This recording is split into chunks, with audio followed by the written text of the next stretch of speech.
What's up, everybody? I'm finally back. How are you all doing? Oh man, it has been a little bit since I've done a nice solo presentation stream. I had a really good stream with Maxim broadcast not too long ago. That was a lot of fun. But it's been a while since I've just kind of hung out with you guys, shared my thoughts. I've been pretty busy with dental school, with my consults and the paid group that I'm in with Silver and Access Alive. All that's been going great.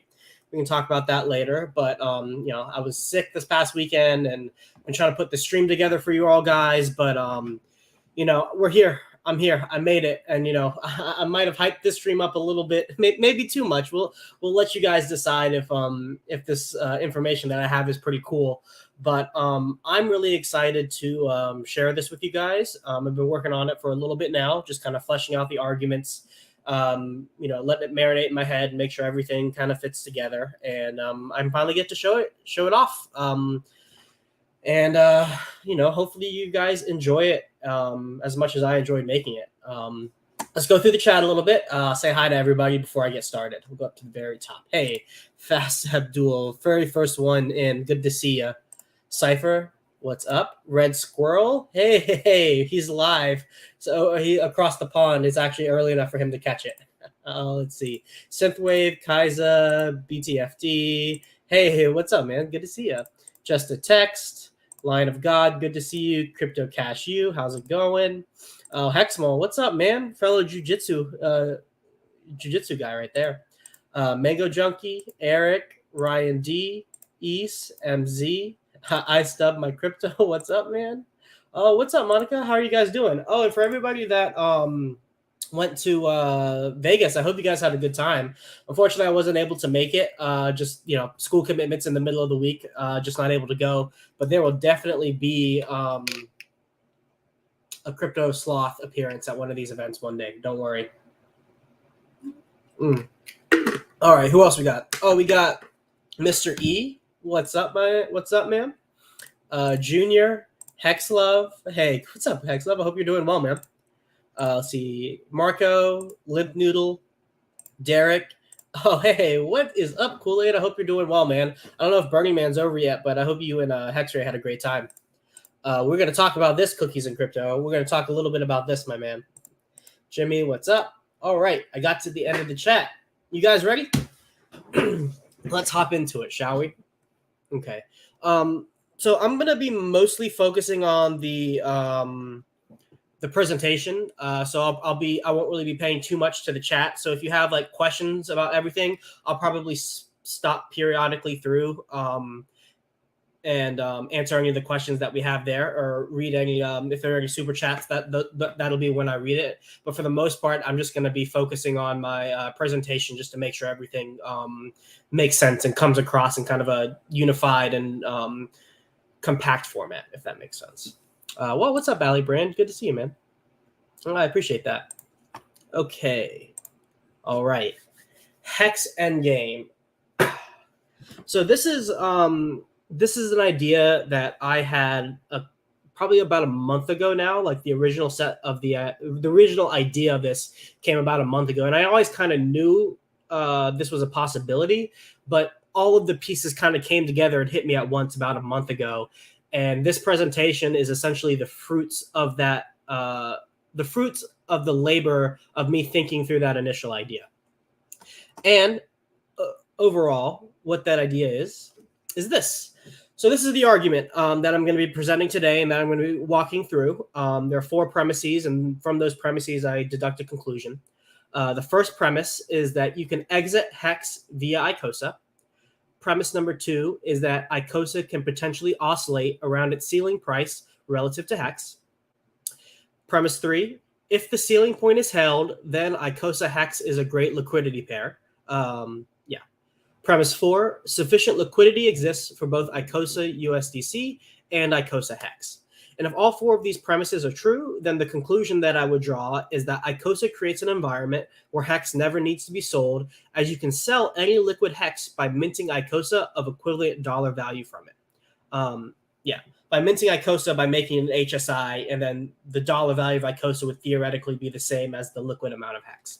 So what I'm going to be doing is I'm just going to be walking through each of these premises, justifying them individually, and then talking about some peripheral stuff around each premise. And then at the very end, I'm going to talk about implications of the entire argument. Now, one important thing going into this is that none of what I say is an inevitability or a necessary outcome of the system. It's all just a potential reality that could exist.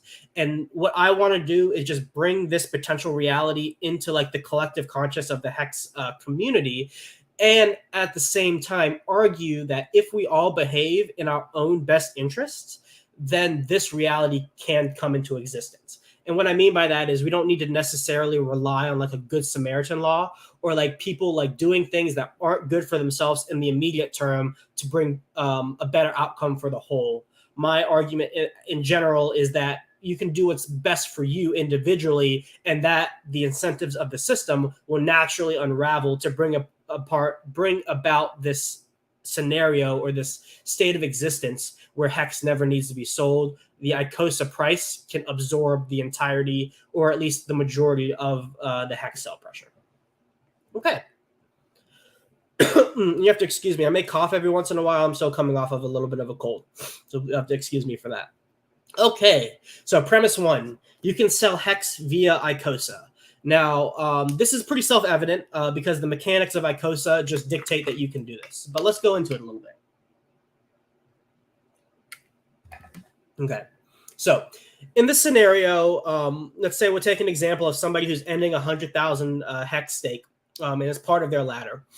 And, you know, like a good hexagon, you know, you take your principal from your ladder, you restake it at the end, and then you just skim off like, say, 20% of the interest that you made or 20% of the stake, and then that's what you sell. You know, you maintain your ladder, you keep your passive income, but you're scraping off income for your day-to-day life or to invest in other things. And so for this scenario, you know, you would take that 80%, 80K in this scenario, and then you restake it at the end of your ladder, and that would be earning you interest for however long your ladder is. But then you would take 20,000 of it and you would stake it 5555 via an HSI. Okay. So then when you do this, what you can do is sell that HSI for ICOSA, and then you can sell the ICOSA for USDC, which you can then take to your bank account and do whatever you want.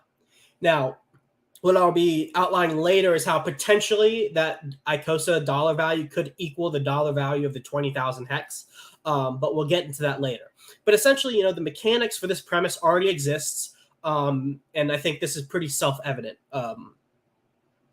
But there are some implications for this. So let's talk about that. So implications of selling your ICOSA. What is going on when this happens? Well, first, you're indirectly pumping your Hedron and Hex bags because, one, that 20,000 Hex that would have been sold on the market has now been punted out 5555. And because it's been punted out 5555, that's sell pressure that doesn't exist for 15 years. And that's like the main pumpamental of Hex. So like, yeah. And then you're also indirectly pumping your Hedron bags because 90 days after that HSI that you sold gets on the liquidation auction. In 90 days, it gets on the liquidation auction, which means Hedron is going to get burned. Which when that burns, this is the second part, you know, you're increasing your ICOSA yield for all of the Hedron, WTSA, and ICOSA pools. Because it's a 5555, and I'll explain why it always should be a 5555. But a bonus is given to the WTSA pool, so that's increasing the yield there. And then this is actually a really great strategy for the short-term rolling Hex stakes that sell their yield off monthly, because, you know, there's kind of a contradiction in behaviors when we think about restaking Hex while simultaneously selling it, right? Like you're committing to the system for 15 years, yet you're performing an action that is hurting the price chart of that thing that you're holding for another 15 or 5 to 10 years or whatever. And so, especially for the people who are scraping off interest every 30 to 90 days, you know, if they're hurting the price, then they're making less money in the future, especially if the demand isn't there to mitigate their sell pressure. And so what this does is it allows the underlying asset Hex to maintain or it allows the Hex to not have so much sell pressure. And because it doesn't have so much sell pressure, you know, you are maintaining the integrity of maintaining the integrity of the asset you've just punted out for a longer period of time. But of course, the main con for this is that you will lose some hex because you are staking at 5555 and you're exchanging it for Icosa. And so because you're doing that, you are losing some hex. But also, you would have sold that hex anyways.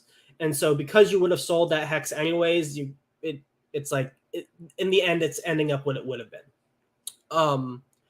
Next, I'm not going to be focusing on like what Hedron can do to mitigate the sell pressure. What Hedron can do to mitigate the sell pressure of Hex, but I just want to mention it briefly because that is an option. And so a pro here is that you don't have to sell any Hex. Like at the end of your stake, you mint all your Hedron, and then you can sell that Hedron and potentially restake all of your Hex. And then you can compound your yield into your next stake. So potentially, if you haven't maxed out your stake length, it's not 15 years, then you could potentially get more T-shares that way. But some cons of this is that the Hedron price is at least historically more volatile relative to Hex than Icosa. So you may or may not get all the profits you want from that method. The Hedron price needs to be sufficiently high. So we still haven't seen a Hedron price that's sufficiently high to extract a decent percentage of your Hex value via the Hedron that's mintable. And it's not really great for short stakes because they don't accumulate that much Hedron. And then, by selling Hedron, then what you're doing is you're losing the ability to purchase cheaper HSIs later on the auction.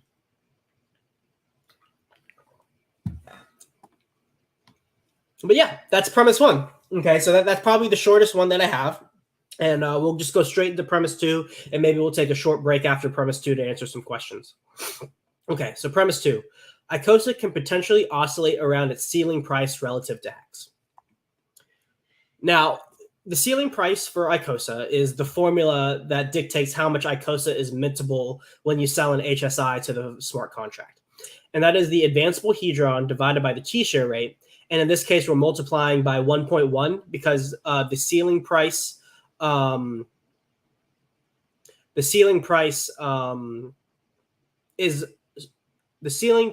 happens around the 5555 mark because that's the earliest place arbitrage can take advantage of the opportunity. Okay. So how can this ratio that we talk about here, the advanceable Hedron divided by the T-share rate times 1.1, how can this ratio be maintained? And there are really two forces that keep that ratio where it needs to be. And that is one, arbitrage setting the ceiling, and then two, staking incentives setting the floor. Now, arbitrage setting the ceiling, that's probably the most powerful force. And then number two, staking incentives setting the floor, that's a little bit more flimsy. And I don't like using the word floor. I just use it because it's the fastest way to get the concept across.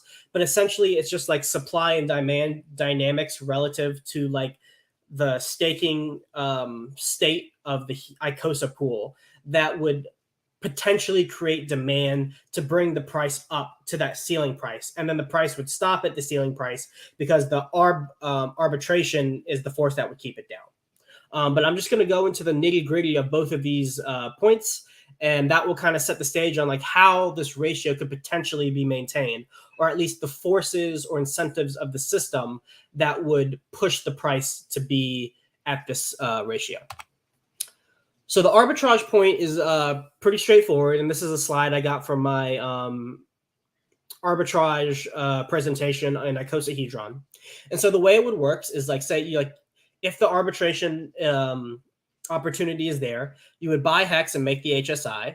You would then sell the HSI to the Icosa contract, and then you would sell that Icosa, and then you get profit. That would lead to, of course, the decreasing Icosa price because you're selling Icosa, and then there's increased Hex price because you're buying Hex to make that HSI. And so this is the scenario where, like, the Icosa spot price is greater than the Icosa from the HSIs. So, like, you could put $1,000 into Hex, stake at 5555, and then sell that stake for Icosa, and then you could sell that Icosa for $1,200. This is essentially the scenario that would push that Icosa price back down to that ceiling point at minimum. And so a little note here, but when you do sell Icosa, there is fees earned by the liquidity providers in the USDC pair or maybe the Hex pair, depending on where it's being sold to.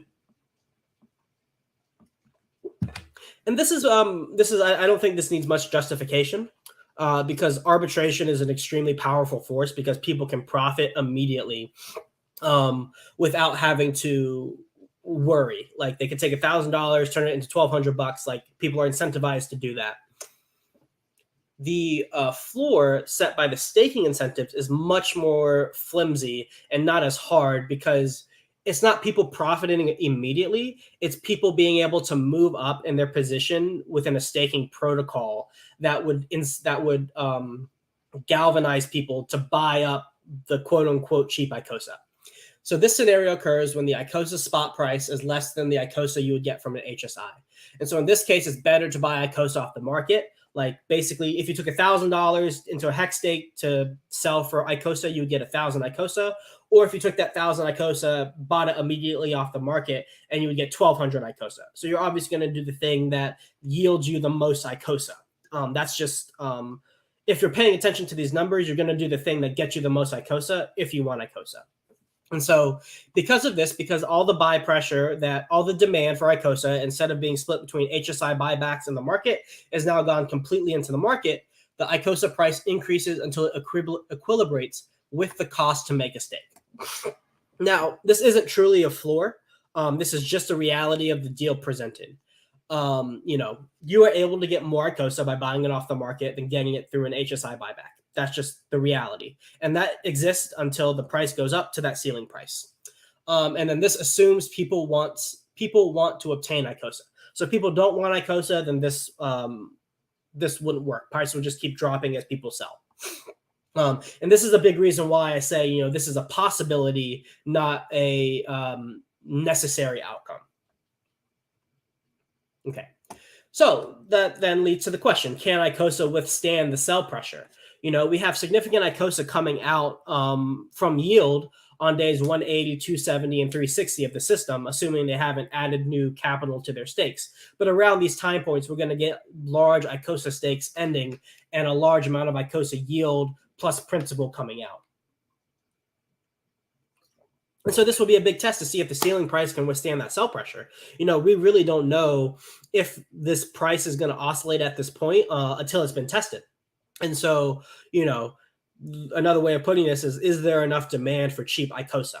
And I think one good way to frame this is what are the trade-offs for the people selling? We've talked a little bit about the benefits of why somebody might want to buy, but a way to get an understanding of where demand would come from would be looking at what the people who are selling are giving up.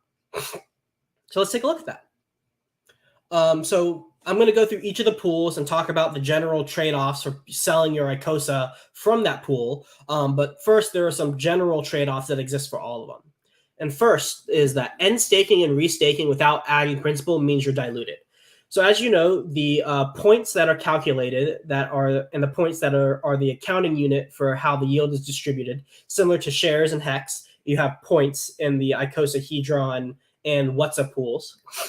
So every time you stake, the formula is essentially the number of coins you're staking times some big number divided by the T-share rate. And so as the T-share rate goes up, the same number of coins that you staked yesterday will not get the same number of points you would get if you stake that amount today, because that denominator that is calculating the points is going up. So every time you end a stake and then you restake, your yield and your principal need to be, the yield that you earned needs to be sufficient to make up for however higher the T-share rate has gone in order to get the same number of points back. So whenever somebody end stakes to sell, they're immediately diluting themselves because they're going to be calculated on a new T-share rate. Now, price dumping means you're increasing others' ability to get more yield while simultaneously decreasing the competition in the pool. So you've ended a stake, which means those coins that were earning yield are currently not earning yield. And so because they're not earning yield, the pool that the yield is distributed to has shrunk some. So the competition is less. So not only are you providing others the ability to increase their pool position size, but you have also decreased the competition in the pool. And so that's essentially another way of framing price dumping. People leaving the pool, making it less competitive, and making it easier for other people to increase their relative size in the staking pool. So let's look at how that looks for each pool. What's is pretty straightforward. You burn that NFT, you just lose the yield going forward. There's no way of getting it back. You have to buy a new NFT, but there's no way of getting that same yield back yourself. And then everybody else's percent of the yield is inflated forever going forward. Yeah, that's pretty self-explanatory. And then that ICOSA that they generated from those NFTs would then go on the market. But that's what they're giving up by obtaining the ability to sell the ICOSA. Okay. The Hedron pool. So only ICOSA yield is sell pressure. Yeah, because the Hedron principal is an ICOSA, so we're talking about ICOSA sell pressure. So the principal from the Hedron pool isn't sell pressure for the ICOSA price, but the ICOSA yield is. The same dilution concept for ending the stake exists, what I just explained. But one thing about this pool is that it's the most competitive pool. We just saw the Godwell stake like 5 trillion Hedron, diluting everybody by a huge factor. And so because so much Hedron is available to so many people through their mintable stack, and compound that with the price has gone up significantly in a way. Well, not necessarily, but you have a lot of large players who are able to put a lot of mintable Hedron into this pool, and every day people have the ability to mint more Hedron to put into this pool. The barrier to entry to get Hedron is much, much lower than ICOSA, for example.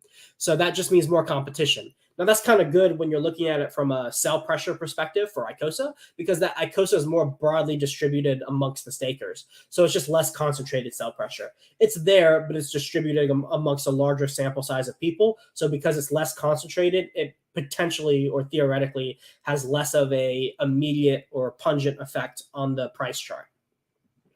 Okay. Now the ICOSA pool. So the ICOSA pool, this is the principal and yield is potential sell pressure because you're staking ICOSA and you're earning ICOSA.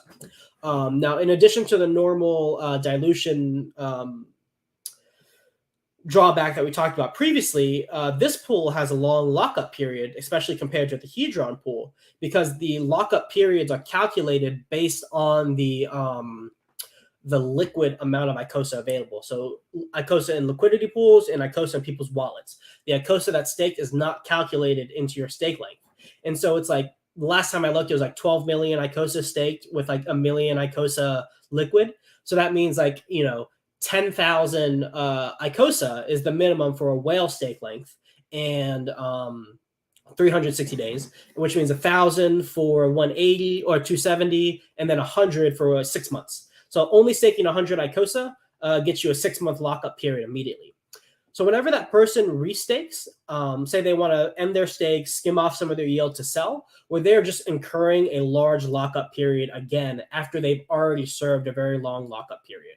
So that's something important to keep in mind, because the sell pressure that we experience from the ICOSA stakes ending, that is to a degree a relatively finite event, because if they sell out, then they're out. They can't sell anymore. But if they don't sell out and restake, well, their ability to sell then gets deferred out again 6 months to a year for most stakers. Or at least for the stakers that have the ability to move the price chart, it'll probably be a year. So that's a good thing. And then let's see where else. Yep, waiting a long time. And then if they sell, they lose a solid position in the pool, but others who buy the coins and stake them will most probably have a long lockup period too. So people, and I'll go into a little bit on how people who are buying those coins might want to do that. But the people who are buying those coins at a discount potentially, they're presumably doing it to stake it because that's the main use case for this coin. And so because of these, low number of coins needed to trigger long lockup periods, those people will also have to wait 6 months to a year, most likely, to end their stake, which means that sell pressure that we experience in that moment, a large percentage of it will probably be deferred 6 months to a year in the future. Okay. Now, we talked a little bit about the trade-offs for selling in these pools. Now let's talk a little about justifying demand for the staking. So this is very basically where the yield comes from in the staking pools. HSIs being sold for ICOSA is what generates the Hedron yield, because the contract takes an advance on that Hedron, distributes it to the ICOSA pool. Excuse me.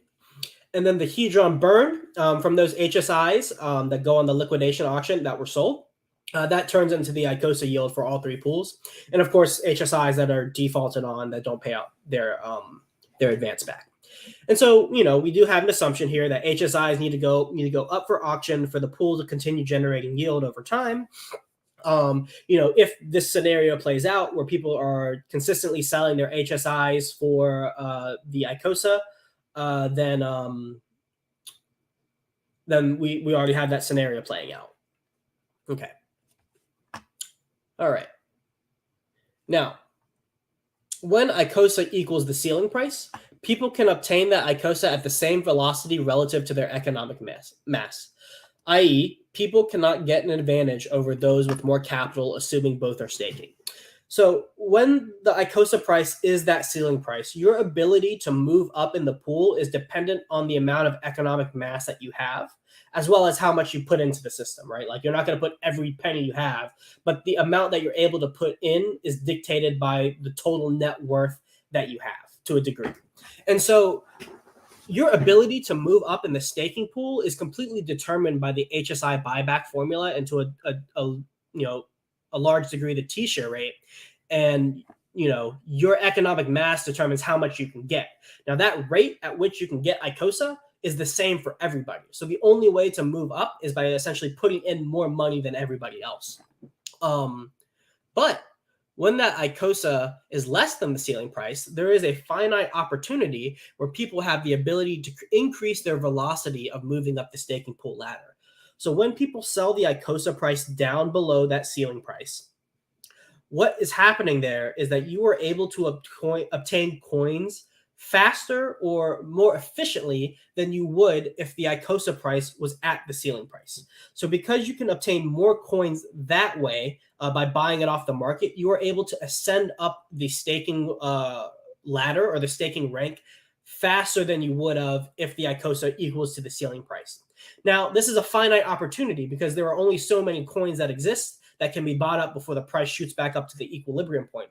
And the people who move up, who increase their velocity moving up the staking ranks, those people, it's just whoever buys them first. So the small player has the opportunity to get ahead of a larger player, but only if they buy up a sufficient number of coins first before the larger player does. So the larger player could still get ahead faster, but an opportunity exists for anybody, no matter what your size, to move up the staking ladder faster than you would if the ICOSA price was equal to that ceiling price. And so this might be, if somebody's like, I really want to get a really solid ICOSA staking pool percentage, excuse me. When that person sees this discount, they would know okay, now is a time where my capital can be more efficiently deployed to move up that staking pool percentage. And then so, the greater the delta in price, the faster one can move up because you can obtain more coins for less money. And then this opportunity only exists as long as that delta exists. Therefore, it's a finite opportunity. So until that delta is closed, where that price goes to the ceiling price, the opportunity to move up faster than what you would have if the ceiling price was there exists. Okay, let's stop there. Let me go into the chat for a little bit and talk a little bit about this. I know I saw some questions, and I'm gonna let's see. I'll close this for now before we get into premise 3. I appreciate that, Squirrel. Let's see. Getting ate up with fees in this example. Also, this is sell pressure for ICOSA. My question is, what pushes ICOSA back towards the ceiling? Well, we just talked about that a little bit, and it's not a guarantee. If the sell pressure is more than the buy pressure, then the price goes down, and there's really no force that brings it back up besides people buying. That's just the reality of a market. Let's see. You never include potential taxes owed from yield earned. It makes calculations obsolete if they are paid by the staker. Yeah, so I'm not taking taxes into account. This is all completely theoretical, and you need to run this stuff by a tax professional and get all of that sorted out before you take into account. I'm not sure if it makes it obsolete though. But yeah, I appreciate you bringing that up. Let's see. Anything else? Yeah. Okay. So I think that's most. Any questions? And if you have questions, keep throwing them in, and I'll pop them in. I think I'll go ahead and finish up the presentation because we only have 2 more premises left, and the premise 2 was probably the longest one. But I want to give you guys a little bit of a break and kind of digest that for a second. Let's see. All right. Let's keep going. Okay, so premise 3. If the ceiling holds, which we talked a little bit about why it might in premise 2, then the Icosa Hex is the perfect liquidity pair. And so here I put a chart of the history of the Hex Icosa price. It isn't completely up to date. I didn't update it before this stream, but this is what it's looked like historically. And it's been pretty impressive because it's been looking very much like a stable coin. Now, before we get into the liquidity providing part, I want to kind of go over a little bit about the nature of the ceiling price and how it moves relative to like how much Hex is staked versus like the T-share rate. So here I have the number of Hex that goes into a 5555 stake, the T-share rate at a given time, and this was before this most recent increase in price, and then the Hex to Icosa ratio, then this would be the ceiling price essentially. And so the formula that I'm using, this Hex to Icosa ratio, is the Hex in the stake, and then that's divided by the Icosa minted from that Quattro Cinco stake. So here for 10,000 Hex, staked out the max at 23,306, you have a Hex to Icosa ratio of about 29.6. Now, if we 10x the number of Hex that goes into that stake at the same T-share rate, we'll see that this formula pops out the exact same number. And so you'll notice that no matter how big the stake gets, the amount of Icosa mintable is essentially the ratio of how much Hex you're paying for each Icosa stays the same. Now, the only thing that throws a wrench into this is the bigger pays better bonus, but the vast majority of people now don't have enough Hex to make that for that to really matter. So I'm not taking that into account for my calculations here. Now, what happens if we take these exact same numbers, but we raise the T-share rate? What happens to that ratio? Well, if we bump it up from 23,306 to 25,000, we'll notice that this ratio goes up to 34.09. And so now we know, using these examples, we have a scenario where this ceiling price of Icosa in terms of Hex only goes up when the T-share rate goes up. Now, this is going to be really important and a little bit later, but I wanted to kind of reveal this property of the Icosa ceiling price in terms of Hex, because to me, this is extremely powerful because it's a coin-to-coin ratio, not a coin-to-USDC ratio. But before we get into a little bit more, I want to talk about impermanent loss, because when we're talking about what makes a liquidity pool pair, really good, one quality of that is mitigating the risk of impermanent loss, because it's possible to lose out on a lot of potential gains because of the way liquidity providing works and the risk you're taking to earn the fees of the system. So in this diagram, we have the price of Icosa versus Hex. So if price goes up, that's Icosa going up in price. If price goes down, that's Hex going up in price. And so here we have these red bars are the liquidity pool ranges that exist in a Uniswap V3 system. And that's the kind of system we're going to be talking about right now, a V3 system.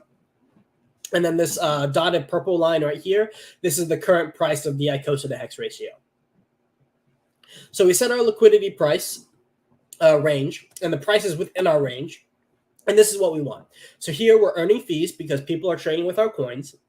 And then impermanent loss is limited to that chosen range. So like as price goes up and down, you are experiencing a degree of impermanent loss, but it's within the range that we deemed was acceptable when we set our liquidity.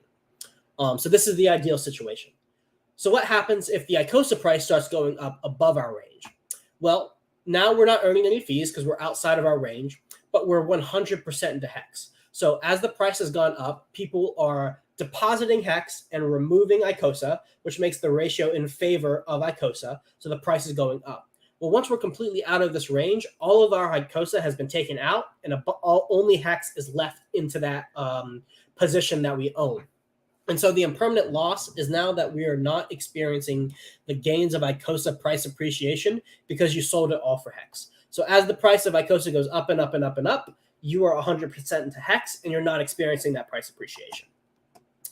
And so if the price goes below that range, again, we're not earning fees, but now we've completely sold into Icosa because people are depositing Icosa, removing Hex, which is decreasing the Icosa price relative to Hex. Now it's outside of our range, so we're completely out of Hex into Icosa. And the impermanent loss exists because we are at 100% in the coins that are decreasing in price. So as the price of Icosa continues to go down, down, down, we are 100% into that asset that's continuously losing value. And so this is important to understand really briefly at an overview, because if we can mitigate this impermanent loss with a pair that trades against each other in a proportional way or moves together relative to each other proportionally, aka trade sideways, then we are able to set our bands above where it's trading, keep it within that range, and continuously earning fees over time without losing our principal. And so this is what I see when I see the price chart that I showed of Icosa Hex, the way it's behaved so far. It's behaving like a stable coin relative to Hex. And because of that, we can theoretically set bands of liquidity around that range.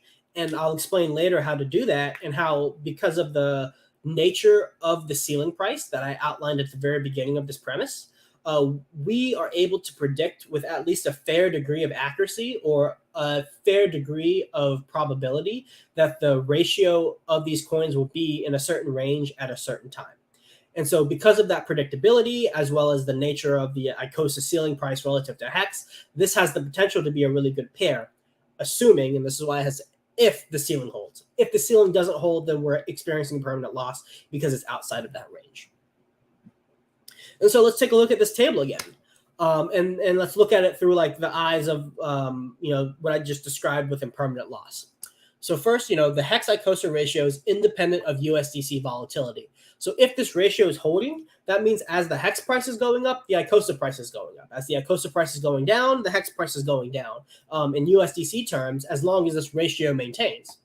And so, if the only thing that changes the ratio is the T-share rate, we can then predict the theoretical future ratios on a timeline if we have, say, a projected T-share rate going into the future. Now, why is this important? Well, first, if we can have a high degree of confidence about where the price of these two assets relative to each other might be, then we can concentrate our liquidity around that range, which means we have a higher fees. Our capital is more concentrated, which means it's more efficient, which means it's earning more money. More of our capital is being traded with, which means we're earning more fees. And it's a productive way to park out liquid funds. So because there's a potential for low and permanent loss risk, we're preserving our principal, which means we're not losing it. It's just like we're holding the coins liquid. To a degree, there is some risk involved because we're liquidity providing, but it's a productive asset now because we're earning fees on top of it.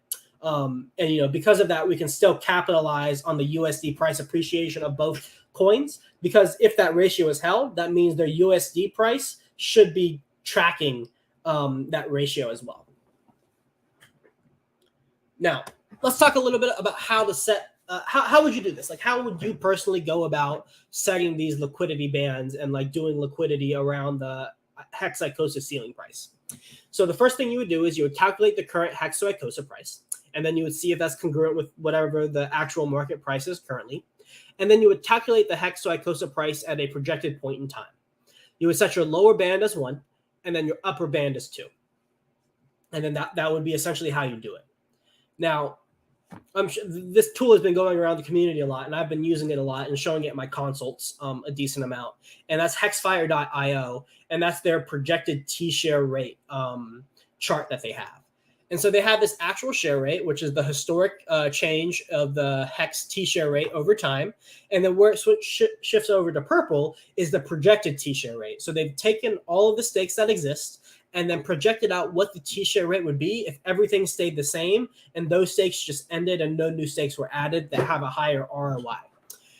And so what this does is now we can say, oh, okay, so around, October, somewhere in October, we're going to get about 25,000 Hex per T-share.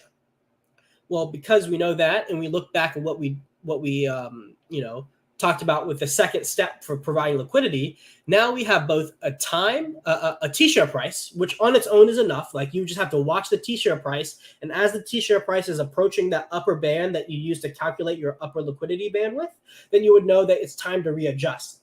But with this chart, we not only have the T-share rate, which we can watch daily, but we also have a date where we can expect the T-share rate to go close to that range. In addition, we also have time frames where we say, oh, look, from like, November over here all the way to like March over here, the t-shirt rate is basically flat. So for this couple months, I can set the band pretty tight within whatever this t-shirt rate is. And theoretically, the hex to ICOSA ratio isn't going to move because the t-shirt rate isn't going to move. So this is what I was talking about before, where like with the ICOSA hex pairing, we have a lot of knowns that are typically unknowns that go into liquidity, normal liquidity providing on typical pairs. So this is how you would do it with a calculator. So this is the calculator I give to my clients. I have a whole like Excel spreadsheet with multiple like simple calculators, and as well as for people in the paid Discord group that Silver, Access, and I run. But essentially, you just plug in the t-shirt rate of today. You plug in the future date. You change the date and then put in whatever the t-shirt rate is then. And then the calculator would just calculate what that lower band would be. It's basically just this formula right here. This formula right here, calculated here. And then I like to put it like 5% below just to give some wiggle room. And then you have the upper band at that future date. And that's what you put it as. And then you go to Uniswap V3 and then you set those bands. And you can also see what other people are doing. So you can see is, oh, maybe I should tighten it up or maybe I should open it up a little bit more. This is pretty easy. Anybody can make this on their own. It would take no more than 5 minutes. But yeah, that's premise 3. Essentially, the hex ICOSA liquidity pair, theoretically, if the ceiling price holds, is a really great way to park liquid assets, especially park your liquid assets in a productive way where you can mitigate the risk of impermanent loss over a known period of time and over a known delta of the t-shirt rate. And so because we have so many knowns, this theoretically makes the hex ICOSA pairing a really good pair for liquidity providing, which, if it is a good pair when this happens, will incentivize people to park funds there, which leads into the 4th premise. We need sufficient liquidity in both the ICOSA USDC pair and the ICOSA hex pair in order for us to be able to exit our hex via ICOSA. Let's do a little bit. All right. Let's see. I'm going to take a little break here. And I'm going to go in the chat and I'm just going to do a little bit of, I see we have a super chat here. Eric, thank you so much for the $10 super sticker, man. I really appreciate it. Yeah, the donations really help the channel a lot, man. Let's see. C3 works. Given a known presumed ICOSA, how would somebody bid on HSIs coming out at that auction to achieve a profit? That's a good point. I'm going to save that question for the end because that's going to take a little bit more explanation. And I'll have to come up with an explanation for that. All right. Oh, I like this, Pac-Man. Hold 10 billion Hedron, wait 2 years, become a millionaire. that might work. Yeah, that could work. Who knows? Especially since you can stake it and you can earn a little extra money. All right. I'm going to give myself a little break. I'm going to play my countdown timer really quickly, and then I'll be back with the last premise, guys. All right?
All right. Sorry about that. I just took a second to take a breath and then start a couple questions that I saw, and we're going to get into the very last premise. You guys ready? All right. Premise 4. Here we go. Okay. So premise 4, sufficient liquidity in both ICOSA USDC and ICOSA Hex is needed. So it's very important that we have liquidity as thick as possible around the ICOSA hex ceiling price, so people can sufficiently exit from their hex stakes via ICOSA. And kind of in the same notion, there needs to be sufficient liquidity for the people selling not to eat a ton of slippage, right? Like, so like, you know, say like the ICOSA hex is at that ceiling price and the USDC prices are reflecting that ratio. You know, if somebody wanted to sell $1 million of hex, and they could do that by experiencing 1% slippage on the hex USDC price, but they're going to experience 10% slippage on the ICOSA USDC price. Well, obviously they're not going to like take a 4% L just to help the system out. They're going to go to the place where they can get the most money. And so because of that, you know, we need to make sure that for this potential reality to exist, we need enough liquidity on both pairs to do that. Now, there's kind of a Hart's Law thing that's going to take into effect as long as we have sufficient liquidity in the ICOSA hex price, but there also needs to be sufficient liquidity in the ICOSA USD price, because that market sell, assuming they're market selling and not like putting a sell single-sided liquidity or a limit order, you know, people are just going to fat finger. That's just what they do. You know, there needs to be enough liquidity there for them to do it. Now, one important thing to note is that if the total value locked of the ICOSA to hex pairing is greater than the ICOSA USDC, arbitration then exists to keep the USD prices of both coins at that ratio. Now, normally this would be done by arbitration bots, but Silver, the antidote, he made me aware that the bots are currently not directed at hex. So the automation of this arbitrage is not as strong because now it relies on people to manually do it. But I would make the assumption that if a lot of liquidity exists and that arbitration is there with a sufficient amount of delta, then the arbitration bots would be pointed there because there's money to be made there. That's just not the current state of the system right now. Okay. Yeah. Now, this is really important because this is kind of like the Hart's Law thing where, you know, if that hex to ICOSA liquidity is like super duper thick, and then it can eat the variance of the ratios of the USDC pool. So people arbing from, you know, they sell down the ICOSA price and then people arb the price back up, and they do that through going through the ICOSA hex pool. If that liquidity in that ICOSA hex pool is thick enough, then it can continue to level out those two USDC liquidity pools to reflect the ratio that exists within that ICOSA hex liquidity pool. And that's kind of a big reason why I spent so much time arguing for the benefit of staking, of providing liquidity through ICOSA hex, because if you're incentivized to do that in a safe way, and we get enough liquidity through those pairings, that it kind of hard locks the USDC prices together. And this is like, you know, pretty much a Hart's Law kind of thing. Okay, so speaking of what I just said, what are the incentives for staking ICOSA hex? Sorry, not staking, but providing liquidity for ICOSA and hex. You know, low and permanent loss, we just talked about. You get to earn fees on a liquid bag, and you're preserving capital in that liquid bag. So like, you know, if that ratio is holding, like Hedron 10x, hex 10x's, Hedron 10x's, ICOSA 10x's, you've captured that 10x while earning a modest amount of fees, albeit, but fees on that liquid bag, which I think is pretty powerful. And then, you know, there's the arbitration through the USDC pairings between ICOSA and hex through the ICOSA hex pair. That is where a lot of the fees are going to come from, especially in the situation where people are regularly exiting their hex position via the ICOSA price chart. I will say using that is a little bit of begging the question, because I'm assuming that the conclusion of my thing is true to justify this little part, but you know, it's still kind of true. All right. So now there is also this kind of cool little feedback loop that exists with the volume of liquidity, as well as with the potential of this reality coming into existence. And that is, you know, as the volume of hex to ICOSA pairing increases, this increases the fees because, you know, more trading is happening. And because more trading is happening, there are more fees, which means there's more yield.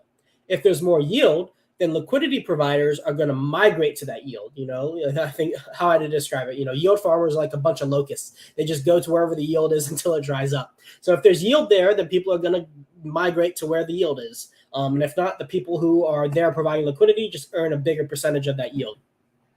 So as liquidity providers migrate to the yield, thicker liquidity exists. If thicker liquidity exists, it makes it easier to exit your Hex via ICOSA.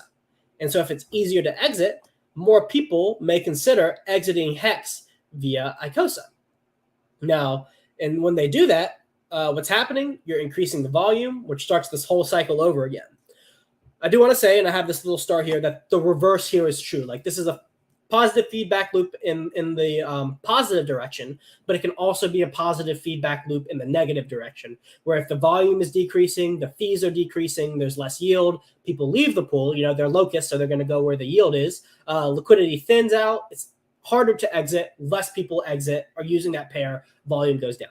So it is important to keep in mind that reverse positive feedback loop in the negative direction. But, it exists in both directions. And I think it's important to point out, especially because it's really powerful if that feedback loop begins to go in the direction we want it to, because it will beget the thing that we want people to do in the first place.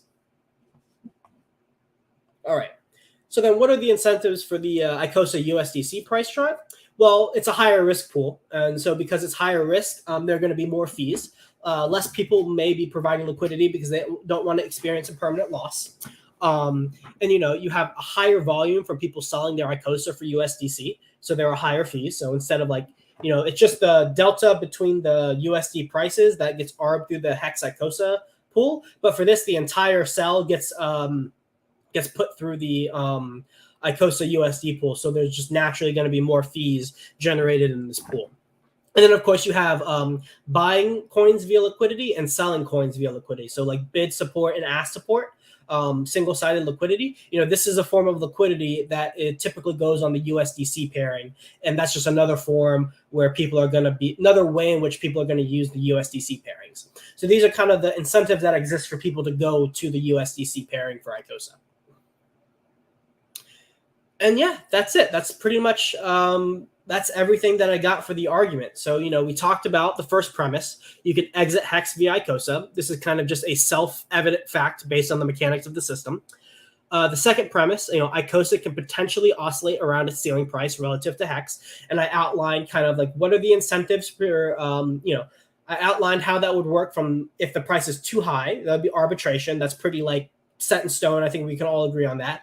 The one that is more controversial or more uncertain is if the price, if it gets sold down, what are the incentives at least that exist that might potentially bring it up? It's not a guarantee, but I think going through all of the mechanisms and incentives that exist for it to do that is important to understand when we're assessing whether or not we want to grant this premise for this argument, or whether or not this premise will ever actually be true and the market will reflect that in the prices. The third premise, if the ceiling point is held, then ICOSA Hex is a great liquidity pair. And I kind of outlined that through low and permanent loss, predictability of where the price is going to go over time, both in terms of the T-share rate as well as time.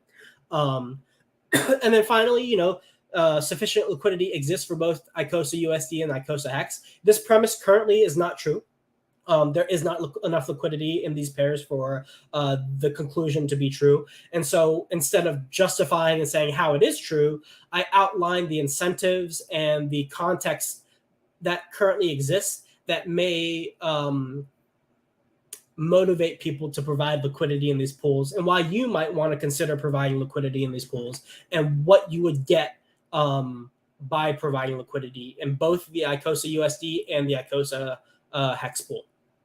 And so, if one day all of these premises end up to be true, then ICOSA will be creating an environment where Hex never actually needs to be sold on the market. It could just be locked up for 5555, sold for ICOSA, and then the ICOSA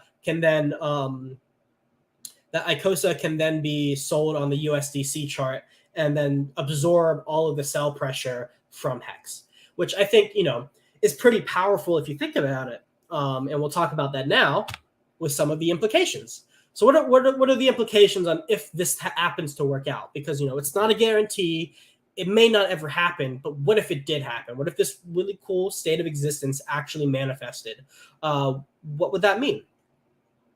And so first, Hex sale pressure is completely or largely removed, theoretically. People will still sell Hex on the USDC parties. Like, that's just going to happen. No matter how much crying and shouting and like begging we do, people are going to sell down the Hex USDC price. Like, that's going to happen. But if we can mitigate a significant percentage of that long term, that's incredibly good for the Hex price. Now, because the Hex and Icosa are paired in the scenario intimately at the liquidity level, as the Hex price goes up, the Icosa price goes up. And so then this just creates like a positive feedback loop over time where like Hex price is going up, Icosa price is going up. At some point, a bubble will pop and there'll be a correction. Like, this is crypto. It's not up only forever. But like, we are creating an environment where the derivatives can absorb the sell pressure of the underlying asset. And because it does that and the underlying asset can go up, it's going to push the derivatives up with it. The Hedron from the HSI buyback make Icosa pool more lucrative. And so this is incentives for Icosa staking, helps relieve the sell pressure. As HSIs are sold for Icosa, assuming this scenario comes into existence, that's HSIs being sold on the liquidation auction probably daily, if not semi-daily, a couple times a week.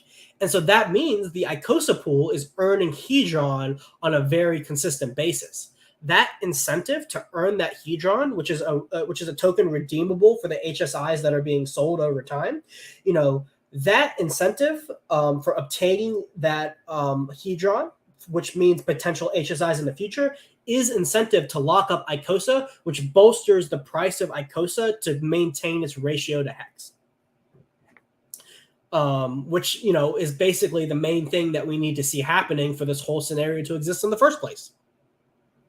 And then finally, because HSIs are being sold, excuse me, we have Hedron being burned consistently at the exact same rate that HSIs are being sold on the liquidation auction. We're having Hedron being burned on a 90-day delay. So this is price positive for Hedron, which makes advances more lucrative, which is a whole separate conversation that we can have. Icosa is consistently generated for yield, which brings it back to the point that I was saying before, that the Icosa pool becomes more lucrative to stake into, which means people will want to stake, which is price protective, which protects that Hex to Icosa ratio, which is like one of the fundamental pillars of this whole thing for it to work in the first place.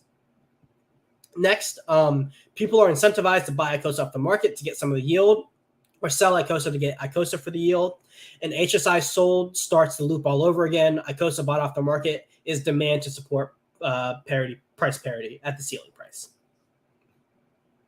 And then finally, buy pressure on Hedron begins to exist because if there's a consistent stream of HSIs on the liquidation auction, that means there's a pseudo arbitrage opportunity to exchange your Hedron potentially for cheaper HSIs. So that means there's some base demand for Hedron because you could potentially get HSIs for it, which is fundamentally Hex. All right. Now, I want to bring up two wallets with all this was, for all 148 of you that have stuck around essentially for this hour-long lecture. I really appreciate it. We're almost done. These are the last two slides, and they're kind of some of my favorite, especially the last one. But I want to bring your attention to these two wallets because they are the two that exist that have the potential to set that Icosa Hex ratio. They have the ability to lock that in forever. Like, I don't think anybody else, especially the OA, nobody has the economic mass to move the liquidity past that ratio if the OA put in a significant amount of liquidity. And because there's a native mechanism to exchange Hex for Icosa, the OA can get Icosa at any time. And I think the Godwell also has enough economic mass to do that as well. And so these are both entities that have acted in a benevolent way to the long-term health of the Hex ecosystem. And so if we accept the premise that less sell pressure on Hex is a good thing, and that these wallets want to do what is best for Hex over the long term, at least theoretically, setting this ratio of Hex to Icosa is something that is in line with the intentions and the historical behaviors of these wallets. Now, I personally don't think that this is going to happen, but it is an important possibility. I'm skeptical that the OA would give up a decent amount of its hex and lock it away. And I'm skeptical that it would put some of that hex on the market, especially because it's been hoarding hex to help us increase the yield payout over time. So I'm a little skeptical on that, and I don't know if this is something Godwell would be interested in, actively managing liquidity over time, because you do have to manage it every couple months. He seems to be more of a set it and forget it kind of guy, but who knows? These are the two entities that could potentially make this a reality today by just blasting the Hex Icosa liquidity with just a fuck ton of Icosa Hex. And then the final slide. So with everything that I talked about today, and if this reality of Icosa being able to absorb all of the hex sell pressure potentially exists, this chart here, which is the open stakes by expected end time, which is, I believe, on hex.vision, hexstats.com. If you go on HexNoob, you'll find this, hexnoob.com, you'll find it. But this is a graph of all of the stakes that exist and when they come out, and the histogram, the y-axis is the volume of the hex inside of it. And so traditionally, this chart, we view it almost as a negative thing in a way. This is the potential sell pressure on the system over time. Now, this is a really powerful metric to have and speaks to the transparency of the hex ecosystem and is one of its benefits. But when we look at this chart, we see it as a thing to front run. So if I want a stake coming out around 2030, I want to put my stake here, not here, so I can front run these people and sell when the price is higher. If Icosa ever gets to the stage where people can offload their hex sell pressure into Icosa, this chart changes. Instead of this being sell pressure on hex, something that we see as generally a negative, this changes into the future yield of the Hedron, Icosa, and WhatsApp pools. Because people, theoretically are taking some of that hex and they're selling it for Icosa, and then that HSI gets put on the liquidation auction. That equals Hedron yield. 90 days later, that equals Icosa yield as well as Hedron burn. So this graph becomes a schedule on when we can expect large amounts of influxes of HSIs that will pump up our Hedron, Icosa, and WhatsApp yields. And to me, that really changes my perspective on this whole chart and what this could potentially mean if this reality exists. And I just wanted to share that with you all very quickly. But that is all that I have for you guys today. I hope you enjoyed it. To all 153 of you who are here, still, a solid hour into basically an hour-long lecture, I appreciate it. So now I'm going to go through the chat for a little bit. I'll hang out for another 5 to 15 minutes, and we'll hang out and talk. Let's see. I'm going to just start randomly. Let's see. Let's see. I'll start here. How much will Icosa yield drop within the next 6 months? So the Icosa yield is going to go up significantly when the HSI liquidations begin around November 13th. And then it's going to go shoot up, and then it's going to start going down, down, down, down, down. And that's just a factor of how many T-shares are going to be in the liquidation auction. But, one really cool thing that Silver built in the Discord group that we're in is an HSI's buyback bot, where it shows, it makes a notification every time an HSI is sold.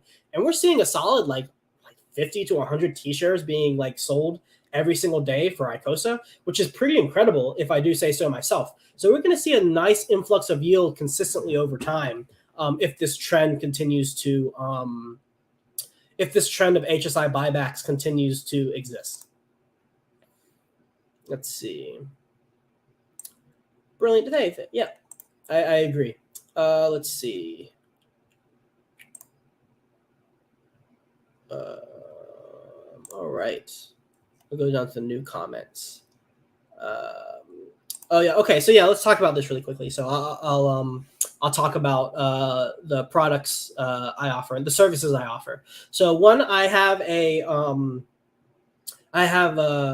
one-on-one consultation service. So if you're interested in having a one-on-one consultation with me, just DM me on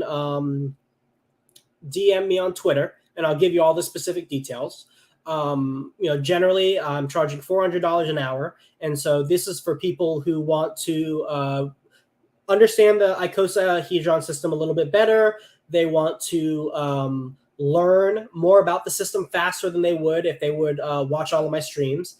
They want to use me as a sounding board, basically, for their strategies or like their understanding of the system.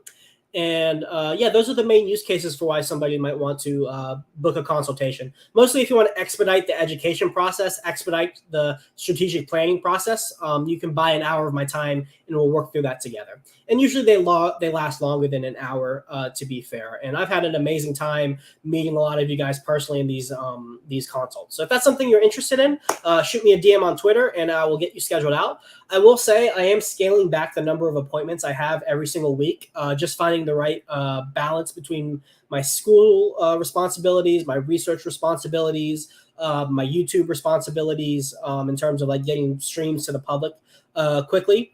And then as well as, working out, jujitsu, like all the normal like wellness health stuff. Like I need to strike a right balance. So I'm aiming between 2 and 3 consults a week right now is what I'm going to be scaling back to. So if you want to book one of those, send me a DM on Twitter and I'll be booking them out probably at least a month in advance. And finally, the Discord. So this is a paid group that myself, Access Alive, and Silver the Antidote offer. As of right now, it's $200 a month to join at the base rate. There is a premium membership for $1,000 a month, but I would recommend most people enter at the $200 a month. And if you like all of the stuff that's there, you can upgrade if you want to. I'd say most people probably don't need to upgrade. So try the $200 amount first. And essentially what we offer is direct access to myself, Silver the Antidote, and Access Alive. And Silver the Antidote is, if you saw his tweet recently, he's been doing like 10 plus hours a day of on-chain analysis. And he's just posting his findings in real time every single day in the Discord chat. And then Access Alive, if you saw his recent stream with Corey Costa, RH Max, and he was on Jim Rat Crypto's stream not too long ago. If you like his work, he's posting his charts every single day and kind of live updating people on what he's seeing, both in terms of Hex, Hedron, Icosa, and macro markets as well, Ethereum, Bitcoin, all of that. As well as you have access to asking all three of us directly any questions. So if you have like access, like what is this chart saying? I don't understand it. What are these indications? You have direct access to him to like learn his process of seeing markets, his process of visualizing markets on the chart.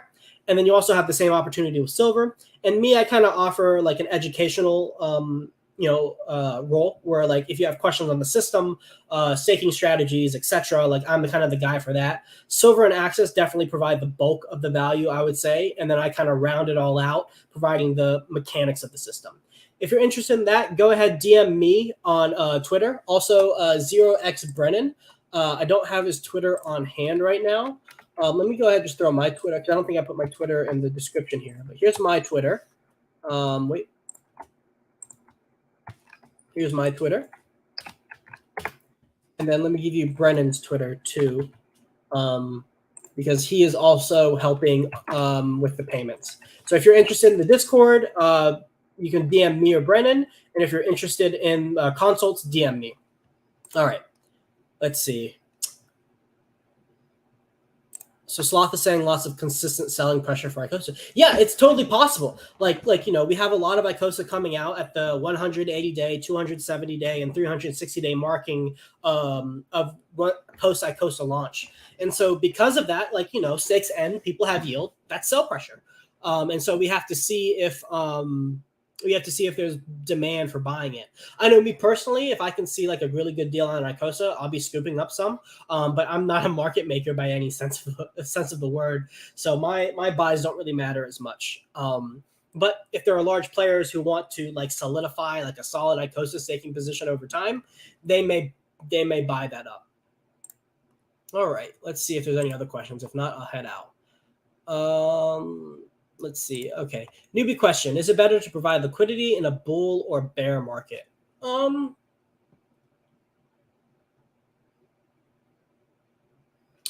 don't know. My intuition says it actually doesn't matter too much if you know what you're doing. If you're setting your ranges appropriately, you're mitigating your risk, and you're understanding the risk that you're taking, you can make a lot of money in liquidity providing in both directions. When there's a lot of volatility, or rather when there's a lot of volume, a lot of people are selling or a lot of people are buying, those are fees. And as the liquidity provider, you are the person earning your fees. Richard Hart says, the only people who make money off trading is exchanges because they earn the fees. Well, when you're providing liquidity, you're the person earning the fees. So you would be benefiting off of that. Just make sure you understand the ins and outs of it, and the risk you're taking on. How many people need to participate, and how much money do you think it would take to widen the bands in the V3 pool to earn fees and experience less and permanent loss? To widen the bands in the V3 pool to earn fees and experience less and permanent loss, that's less of a function of the people that are in and more of a function of what you decide it's going to be. So you can set your bands wherever you want, independent of the liquidity. And then how many people need to participate, and how much money do you think it would take to widen the bands? Well, I'll say that's how much money do I think it would take to make what I argued for a reality. I would say it would take, how do I describe that? I don't know. So the number of people actually doesn't matter. It's the amount of money that's in there. So if one person sets the pool, like the OA or the God Whale, then that's set. It's done. How much money? I don't know. It would be a significant amount relative to the Hex USDC pool and the Hex and the ICOSA USDC pool. That's kind of the marker where more liquidity in that Hex ICOSA pool needs to exist. I think probably than both USDC and the ICOSA, the Hex USDC and ICOSA USDC pool. Let's see. Oh yeah. So let me see if I can think of a good answer for this quickly. Given a known ICOSA at this specific date, how would somebody bid on HSIs coming out at the auction to achieve a profit? So I think the important point for here, and I'm answering the question as if how does the change in the T-share rate affect the profitability of buying HSIs off the liquidation auction? And so essentially, if you're buying an HSI and the T-share rate goes up significantly after you bought it, you may be less profitable, maybe in less profit relative to the amount of ICOSA you could sell that HSI for, because you're getting less ICOSA from that HSI because the T-share rate has gone up. So it's possible that maybe you get a $50 deal from exchanging your Hedron for the HSI relative to the Hedron price that you exchange it for versus the ICOSA price that you could exchange that HSI for. Well, then the T-share rate goes up, and then that $50 becomes $0. So it's possible you could lose profit, and then maybe over time, be in negative because you're getting less ICOSA over time. I hope that answers your question, C3. Hey, Warfield. Thank you for the $9.99 super chat, man. I really appreciate it. Do you think advanceable Hedron from HSI will move towards 100% of a price in a hex stake? Right now, 1,000,000 yeah. So I think it is very possible for the price of Hedron to get to the arbitration point, which is the price of Hedron equals the price it would cost to make an HSI stake, a 5555 HSI stake. So if you made a $1,000 15-year stake, you would be able to advance $1,000 worth of Hedron. I think it's possible to get to that point. It's going to be hard for it to do that because as you start going up 60, 70, 80%, people then become incentivized to take advances, or they'll see the approach of that 1-to-1 ratio. They'll see it as an opportunity to sell because they know the price can't go any higher than that. So we might as well sell now. So people will probably try to front run that price for a period of time. And so maybe in a huge blow off top scenario, it could reach there. It's certainly possible. And I personally have the belief that we will see that one day. But thank you for the $10 super chat. I hope I answered your question, man. Let's see, Michael. For a smaller ICOSA token holder, what would be the most productive method for the most gains currently? I am staking both Hex, Hedron, and ICOSA and participating in the What's a Last Man Standing.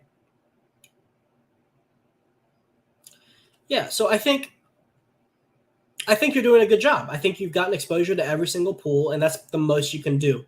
I think what was I going to say?